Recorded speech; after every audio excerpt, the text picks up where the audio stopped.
welcome back to Sailing GBU. Today is a nerve-wracking, stressful day. It's our day right before our sail. We're gonna leave. We have a little bit of a weather window. We're thinking we might get just to Samana because the weather dies at the Mona Passage and then we can't get to Puerto Rico. We'll explain more of that later. But right now we had to wake up out of our beds, fly over to land, and we have to go get our despacho. It's despacho time. We don't know anything about this. We've heard it's nerve-wracking, so we got this guy Jose is going to help us out a little bit. So let's see what happens.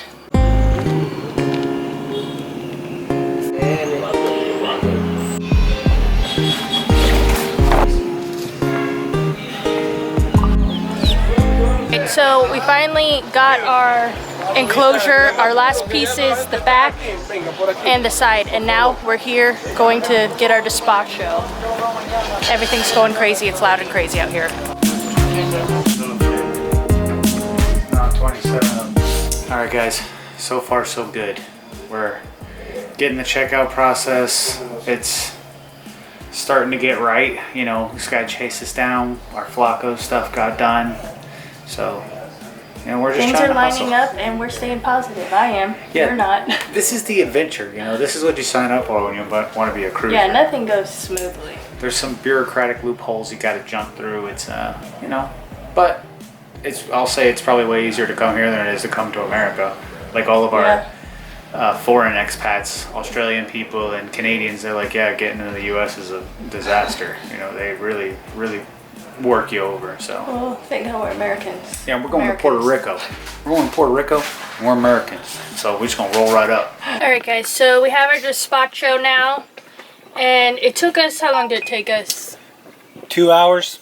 And we told them we're actually leaving. We told them we're leaving at 2 p.m. today, but we lied, and we're actually leaving 2 p.m. tomorrow. 2 p.m. mañana. So hopefully they don't come chasing us down tomorrow when we're leaving and yell at us, because they wanted us to get it the day of, and we ain't got time for that. So we're pulling some illegal stuff. We're gonna see what happens. Yeah, I want to leave at like, if the weather's right, to be able to leave at like 9 a.m., 8 a.m. So I'm not going to wake up at 5:30 in the morning to go check out. Yeah, they won't be there. Yeah, they won't be there. So they make it difficult. I've read other people's blogs about this. They try to get you to do it the same time, but if you want to leave at night, which a lot of people leave here at night, it's just a nightmare.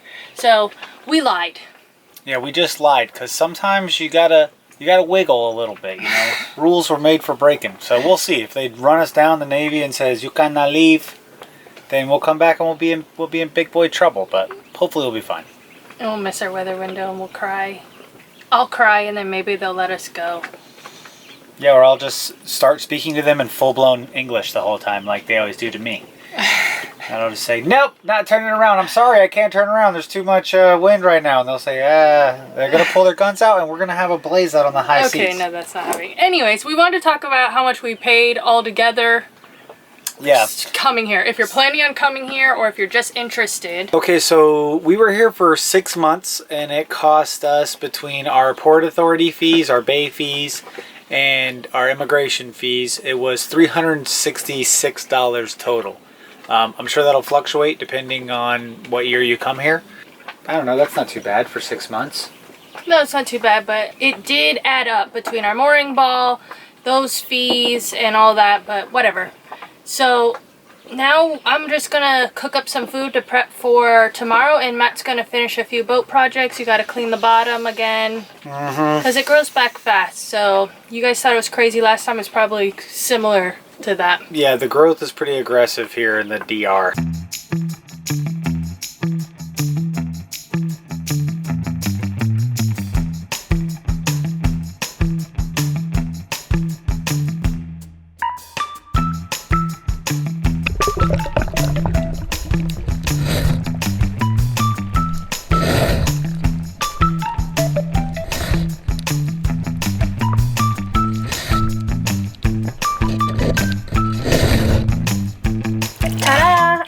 Chicken off the bone, and I just boiled up the noodles, and now it's all good to go. Alright guys, it's the morning of. I'm making an extra batch of coffee. I'm gonna fill it up in this pickle jar because Matt likes his coffee cold anyways, so I might as well prepare it who knows, you might need it in the middle of the night and I'm not there to help him make it or get away from the steering wheel. So that's what I'm doing right now. Then I'm gonna have to braid up my hair, put all the dishes away, clean up the rest of the inside, and he has a lot of cleaning to do outside and he's testing the sails. So I'll check back in. Got the dinghy on deck, setting up my sails now. We got a little bit of a west wind coming in now, so I want to get this done so I can get out of here. Bit dirty, we scraped it, but there's still dirt on it. Still trying to get stuff done. The cockpit needs cleaning. Cockpit needs cleaning. We got a lot of shit to do. We probably got another hour's worth of work. I don't know what time is it now, 9 o'clock? Yeah. I'd like to be out of here by 10 at the latest, so we'll see. Try to beat the game. I have my outboard on the outside. Everyone always said having it on the inside was like really crazy. But I like it way better on the inside because it rests on the boat, so it puts way less weight on the stanchions. It's a heavy motor, so I'm not in love with it. But we're gonna try it out this time. Nothing's gonna break, so we're gonna see. And it won't fall off. No, right? it's bolted on. It's bolted on. It's tied on. I'm gonna put another line on there just to make sure, but I don't know. We'll see. Don't mind that I look like Dorothy. I didn't mean this to happen. I put pigtails in. Not pigtails. I put braids in because it's best for the wind so my hair doesn't get all knotted up. And then I happened to put this bikini on. And now I looked in the mirror. I was like, I look just like Dorothy. Now I just need some red glare shoes. But anyways, check out this. Yesterday when I was making the chicken noodle soup, I decided to bake a breakfast bread that my sister sent me the recipe. I ran out of some things and I kind of just threw some nuts on top. But I think it looks pretty good. Let's check it out. Not too shabby. Alright, we're getting there. Cockpit is a lot cleaner. I'm about to pull out my cushion. We just have a few little more things to tie up and then we're going to be out of here. Alright, so I got the dinghy over the hatch here, but I feel like if there were an emergency, I could still push that hatch open and I'd still be able to get out of that hatch. For safety. For safety. Bear, are you nervous for this sail? Do you think you're going to be able to handle it or are you going to stroke out again? The baby gonna stroke out. Alright, so since we'll be going against the Wahoo Mahi Tuna capital of the world, we're going to be using our new pole that we got. It's like a heavy-duty roller pole, and then we got this reel from our boy, the Ham Boy, hooked us up with this reel over Christmas time, so shout out to Ham Boy. The Ham Boy, I don't know how to say it, but appreciate it. So we're going to be whipping a tuna in on this bad boy. We're going to use our cedar plug that we got that we showed in a previous video, so get excited, boys and girls. Get excited. Alright guys, so we're all set. We're ready to go. This was our prep getting ready to go video. We got our despacho. We got all of our projects done, our enclosure. And now there's only one thing to do. Get the hell out of here. Yep, nothing to it but to do it. So make sure you guys comment down below and like this video, subscribe, because the next video, we're going to be sailing, and who knows what the hell is going to happen. Hopefully good stuff. Bye! Cut into this program. This is us from the future. We just uploaded our last week's video, and you guys have been leaving a lot of comments. We were about to upload this video, but decided to add in a segment to answer a lot of the comments on there. There was a lot of the same comment, so we're going to take the time to just answer those real quick, leave it in this video. I didn't want this video to come up and you guys all feel like you're left hanging. Yeah, it was too many comments to get to one by one individually. We were in the midst of traveling and things like that, getting a lot of stuff ready. So we decided you took the time for us, we'll take the time for you and answer some of these questions and hopefully continue the dialogue. And as you can see, we didn't die, so that's a little hint. Luckily, we didn't die. We are but still stay alive. tuned. I mean, we are back from the future, though, so we could be ghosts.